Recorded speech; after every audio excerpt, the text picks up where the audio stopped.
Hello friends, welcome back to my YouTube channel visa convention. मेरा नाम है दीपिका और मैं हूँ इस वक्त ताशकंद में, जो कि उज्बेकिस्तान में है।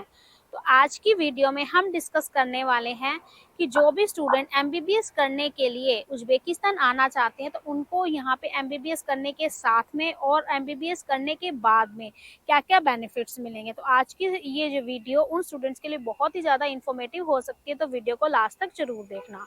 वीडियो को शुरू करने से पहले मैं आपको थोड़ा सा उज्बेकिस्तान कंट्री के बारे में बताना चाहूँगी। उज्बेकिस्तान जो कंट्री है ये सेंट्रल एशिया की कंट्री है और यहाँ पे 2019 से बहुत ज़्यादा स्टूडेंट जो एमबीबीएस करने के लिए आना शुरू हो गए। ये पहले सोवियत यूनियन का ही पार्ट थी, बट 1991 से ये एक अलग कंट्री बन चुकी है। यहाँ पे अगर मैं वेदर की बात करूँ तो वेदर यहाँ पे जो समर है जून और जुलाई और अगस्त, ये 3 महीने रहता है। और अभी जून मंथ चल रहा है और अभी मैं यहीं पे हूँ और यहाँ पे जो मैक्सिमम टेम्परेचर है 34-35 डिग्री सेल्सियस चल रहा है। और इसके अलावा अगर मैं विंटर्स की बात करूँ तो विंटर्स में जो वेदर है वो -2 या -3 डिग्री तक भी जाता है।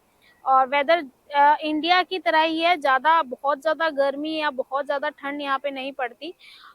इसके अलावा अगर मैं बात करूँ लैंग्वेज की तो यहाँ पे उज़्बेक लैंग्वेज चलती है और रशियन लैंग्वेज चलती है ऑफिशियली, बट जो स्टडी है स्टूडेंट्स को वो प्रॉपर इंग्लिश में ही करवाई जाती है। और यहाँ की जो करेंसी है वो उज़्बेकी सोम यूज़ किए जाते हैं, जो कि अगर मैं बात करूँ तो 1 इंडियन रुपीज़ इक्वल है 150 उज़्बेक सोम के। और ये एक लैंडलॉक कंट्री है और इसके जो बॉर्डर है वो अफ़गानिस्तान, तजाकिस्तान, कजाकिस्तान और किर्गिस्तान के साथ लगते हैं। तो अब हम वीडियो शुरू करते हैं और डिस्कस करते हैं कि अगर स्टूडेंट यहाँ पे आते हैं स्टडी करने के लिए तो उनको क्या-क्या बेनिफिट्स मिलते हैं। तो सबसे पहले नंबर 1 पे जो बेनिफिट है वो है बजट फ्रेंडली। तो पेरेंट्स का सबसे पहला यही कंसर्न रहता है कि जब भी बच्चा फॉरेन स्टडी करने के लिए जाता है कि वहाँ पे फ़ी स्ट्रक्चर क्या है। तो यहाँ पे जो मोस्ट ऑफ द यूनिवर्सिटीज़ है उनकी फ़ीस है $3500, बट कुछ यूनिवर्सिटीज़ आपको $2600 में भी मिल जाएंगी। तो यहाँ पे जो फ़ीस है वो 2600 से स्टार्ट होके $3500 तक यहाँ पे जाएगी, जो कि बहुत ही नॉमिनल फ़ीस है। फर्स्ट ईयर में आपको जो फ़ीस है वो 1 ईयर की पे करनी पड़ती है और साथ में कुछ हॉस्टल का रहना खाना वो सब भी पे करना पड़ता है। बट सेकेंड ईयर से आप पर सेमेस्टर भी ये जो फ़ीस है वो पे कर सकते हो। तो आपको जो फ़ीस है वो काफ़ी नॉमिनल होगी आपके लिए, यानी कि बजट फ्रेंडली होगी। तो ये पेरेंट्स का जो सबसे पहला कंसर्न रहता है। नंबर 2 पे हम बात करते हैं सेफ्टी और सिक्योरिटी का। तो सेफ्टी वाइज़ अगर मैं देखूँ तो मैं यहाँ पे 1 महीने से हूँ लगभग, और मुझे यहाँ पे 1 महीने में कोई भी ऐसी प्रॉब्लम नहीं फेस करनी पड़ी कि सिक्योरिटी वाइज़ या सेफ्टी वाइज़ बहुत ही कंट्री सेफ है। क्राइम की अगर मैं बात करूँ तो बहुत ही कम क्राइम है, यानी कि मेरे सामने मैंने कभी अभी तक पिछले 1 महीने से कोई ऐसा, लास्ट 1 मंथ से कुछ भी ऐसा नहीं देखा कि मुझे रात के टाइम या शाम के टाइम या कभी भी मॉर्निंग में भी कुछ डिफ़िकल्टी फेस करनी पड़ी हो किसी भी क्राइम के कारण। तो लड़कियों के लिए या फिर स्पेशली लड़कों के लिए भी ये बहुत ही सेफ कंट्री है। नेक्स्ट बात करते हैं रेसिज्म का। तो यहाँ पे बिल्कुल भी रेसिज्म नहीं है। पेरेंट्स का, मेरे जो एरिया है वहाँ पे जो पेरेंट्स हैं उनका ये भी कंसर्न रहता है कि ये मुस्लिम कंट्री है, यहाँ पे बच्चों का रिलीजन चेंज करवाएंगे, तो ऐसा कुछ भी नहीं है। मैंने स्टूडेंट्स के, बहुत सारे स्टूडेंट्स के जो कि मेरे ही एरिया से आए हैं, बठिंडा से, सिरसा से और आसपास के सूरतगढ़ से, और मेरे एरिया से काफ़ी बच्चे यहाँ पे स्टडी कर रहे हैं। मैंने उनका इंटरव्यू भी लिया है, तो वो भी आप मेरे चैनल पे चेक कर सकते हो, देख सकते हो, उनका इंटरव्यू सुन सकते हो। उनको यहाँ पे ऐसा कुछ भी फेस करने को नहीं मिला। यहाँ के जो लोग हैं बहुत ही पोलाइट है, बहुत ही काम नेचर के हैं। बल्कि अगर वो देखते हैं इंडियंस को तो वो बहुत ही ग्रेटिट्यूड शो करते हैं, नमस्ते बोलते हैं। अगर आप चाहे टैक्सी में भी जाते हैं, चाहे या वॉक कर रहे हैं, तो यहाँ पे जो लोकल्स है वो इंडियंस को बहुत ही ज़्यादा रिस्पेक्ट देते हैं। तो उस वजह से यहाँ पे जो रेसिज्म है, मैं कहूँगी कि रेसिज्म ज़ीरो है। यहाँ पे कोई भी किसी को फोर्स नहीं करता कि आप अपना रिलीजन चेंज करो। आप जिस भी रिलीजन के हो आप कंफर्टेबली अपने रिलीजन के साथ उसको फॉलो कर सकते हो। नेक्स्ट हम बात करते हैं कि पेरेंट्स का जो सबसे या बच्चों का भी जो सबसे बड़ा कंसर्न रहता है कि जो यूनिवर्सिटीज़ हैं वो WHO और NMC की गाइडलाइंस को फॉलो करते हैं या नहीं। तो यहाँ पे काफ़ी सारी गवर्नमेंट यूनिवर्सिटीज़ आपको मिल जाएंगी और प्राइवेट यूनिवर्सिटीज़ भी मिल जाएंगी अगर आपको प्राइवेट यूनिवर्सिटी लेनी है, जो कि लगभग 100 साल से भी ज़्यादा पुरानी यूनिवर्सिटी हैं और जो कि NMC और WHO को से रिकॉग्नाइज है और वर्ल्ड वाइड भी काफ़ी पॉपुलर यूनिवर्सिटीज़ है।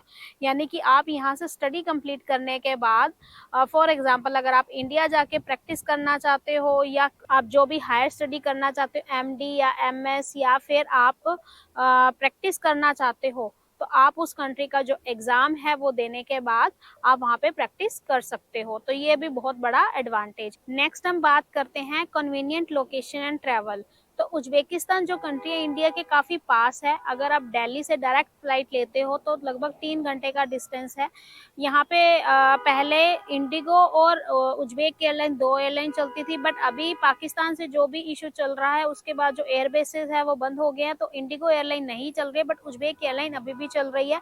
तो जो डायरेक्ट फ्लाइट है आप ले सकते हैं, 3 घंटे की है, इंडिया से बहुत ज़्यादा दूर नहीं है। अगर पेरेंट्स को भी यहाँ पे ट्रैवल करना है तो विद इन 3 आवर्स आप अपने बच्चे के पास यहाँ पे ट्रैवल कर सकते हो। अगर आपको पहले देखना है तो आप देख के भी जा सकते हो, क्योंकि कंट्री बहुत ही ज़्यादा सस्ती है यहाँ पे, एक्सपेंसिव नहीं है। कहने का मतलब लिविंग कॉस्ट, जो कॉस्ट ऑफ लिविंग है वो बहुत ही सस्ती है, बहुत ही चीप है यहाँ पे। इंडिया वाला ही प्राइस आपको यहाँ पे मिल जाएगा। और अगर मैं बात कहूँ कई जगह तो ऐसी है जहाँ पे इंडिया से भी कम प्राइस पे आपको जो रहना और खाना है वो मिल जाएगा। यहाँ पे जो टैक्सी है, टैक्सी काफ़ी सस्ती है, इतनी सस्ती तो मैंने इंडिया में भी ट्रैवल नहीं किया टैक्सी में।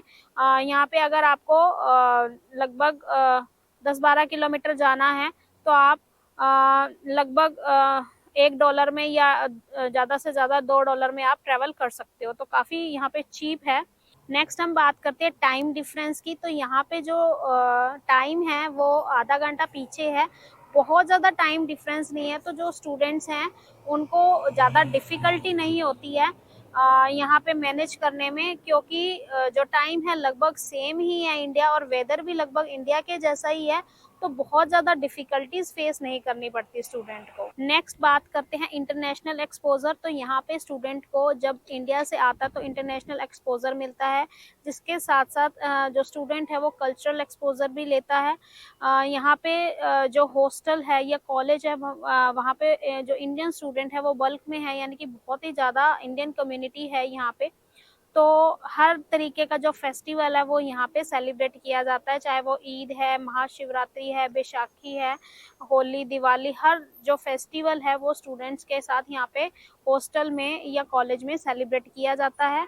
आप इसकी जो वीडियोस है वो भी जाके जो कॉलेज की वेबसाइट है उस पर चेक कर सकते हो, या मेरे जो वीडियोस है, व्लॉग्स है, उसमें भी जाके चेक कर सकते हो। जो स्टूडेंट्स हैं मैंने उनका इंटरव्यू लिया है, उनका रिव्यू लिया है, तो उन्होंने बताया है कि किस तरीके से यहाँ पे जो फेस्टिवल्स है वो सेलिब्रेट किए जाते हैं। नेक्स्ट बात करते हैं यहाँ पे फैकल्टी की। तो यहाँ पे जो फैकल्टी है वो आपको लोकल के साथ साथ इंडियन भी मिल जाएगी, क्योंकि बहुत बड़े नंबर्स में यहाँ पे जो स्टूडेंट हैं इंडिया से स्टडी करने के लिए आते हैं, तो इंडियन फैकल्टी भी बहुत बड़े नंबर्स पे आपको मिल जाएगी। तो यहाँ पे आपको लोकल टीचर्स के साथ साथ, लोकल प्रोफेसर्स के साथ साथ इंडियन प्रोफेसर भी मिल जाएंगे, जो कि एक स्टूडेंट के लिए बहुत ही ज़्यादा हेल्पफुल रहता है। आपको आपकी जो लोकल लैंग्वेज है उसमें भी वो आपको ट्रांसलेट करके बता सकते हैं। वैसे यहाँ पे जो मीडियम ऑफ इंस्ट्रक्शन है वो टोटली इंग्लिश होता है, बट आपको अगर इंडियन टीचर यहाँ पे आपको जो मिलते हैं तो वो आपको आपकी लोकल लैंग्वेज में भी एक्सप्लेन कर सकते हैं। तो ये बहुत ही बड़ा बेनिफिट है, क्योंकि अगर आप किसी भी कंट्री में जाते हो तो वहाँ पे आपको जो लोकल फैकल्टी है वो नहीं मिलती।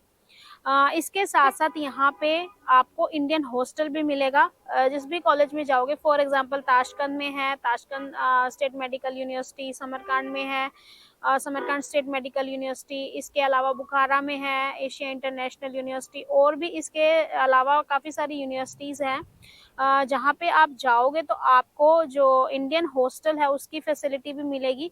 इंडियन हॉस्टल्स में आपको इंडियन फूड भी मिलेगा, Indian food veg non veg दोनों तरह का मिलेगा, और जिसमें कि जो इंडियन कुक है वो स्पेशली यहाँ पे रखे गए हैं और वही बनाते हैं। और इंडियन जो हॉस्टल्स हैं अगर मैं बात करूँ तो वहाँ पे सिक्योरिटी और सेफ्टी वाइज भी काफ़ी अच्छे तरीके से मेंटेन किया हुआ है। मैंने उसके भी एक अलग से वीडियो बनाई है और डाली है, वो भी आप जाके चेक कर सकते हो कि किस तरीके से वहाँ पे जो फेस लॉक है वो लगा हुआ है। कोई भी ऐसे स्ट्रेंजर एंटर नहीं कर सकता है हॉस्टल्स में और ना ही यूनिवर्सिटी में। तो ये बहुत ही बड़ा बेनिफिट है यहाँ पे। और इसके अलावा यहाँ पे जो सबसे बड़ा बेनिफिट है, यहाँ पे जो लाइसेंस टू प्रैक्टिस है उसके लिए कोई भी अलग से आपको एग्ज़ाम नहीं देना पड़ता। वो आपको आपकी जो डिग्री कंप्लीट होने के बाद आपको आपकी जो एक डिग्री के एग्ज़ाम है उसी के बाद आपको लाइसेंस ऑफ प्रैक्टिस मिल जाता है। तो ये सबसे बड़ा बेनिफिट है। और यहाँ पे जो डिग्री है वो आपकी 5+1 ईयर की रहती है। 5 ईयर आपकी एकेडमिक स्टडी है, 1 ईयर आपकी इंटर्नशिप रहती है। और इसके अलावा जो यहाँ पे इनटेक है वो विंटर इनटेक यानी कि सितंबर इनटेक है और समर विंटर जो इनटेक है वो जैन और फेब है और जो समर इनटेक है वो सितंबर इनटेक। तो 2 इनटेक यहाँ पे अवेलेबल है। तो अभी नेक्स्ट जो इनटेक आने वाला है वो सितंबर इनटेक है, तो आप उसमें अप्लाई कर सकते हो। नेक्स्ट बात करते हैं क्वालिटी ऑफ एजुकेशन। तो यहाँ पे जो एजुकेशन है हाई स्टैंडर्ड एजुकेशन आपको प्रोवाइड की जाती है। और अगर मैं यहाँ पे इंफ्रास्ट्रक्चर की बात करूँ तो जो यूनिवर्सिटीज़ का इंफ्रास्ट्रक्चर है मॉडर्न इंफ्रास्ट्रक्चर है, लैब है जो मॉडर्न लैब्स हैं।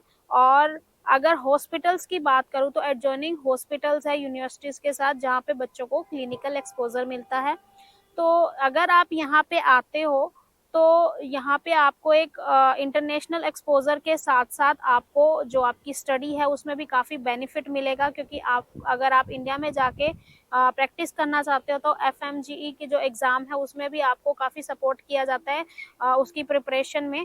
तो आपको काफ़ी ज़्यादा हेल्पफुल मिलेगी और बहुत ही ज़्यादा यहाँ पे लो जो कॉस्ट ऑफ लिविंग है वो काफ़ी चीप है, बजट फ्रेंडली है। यहाँ पे जो फीस स्ट्रक्चर है तो हर तरीके से आप मैनेज कर सकते हो। तो आई होप आपको ये वीडियो अच्छी लगी होगी। अगर वीडियो अच्छी लगी हो तो ज़्यादा से ज़्यादा इसको स्टूडेंट्स के साथ शेयर करना और वीडियो को अगर आपको अच्छी लगे तो लाइक भी करना और चैनल को सब्सक्राइब भी करना। मिलते हैं नई वीडियो में, तब तक के लिए थैंक यू, बाय बाय।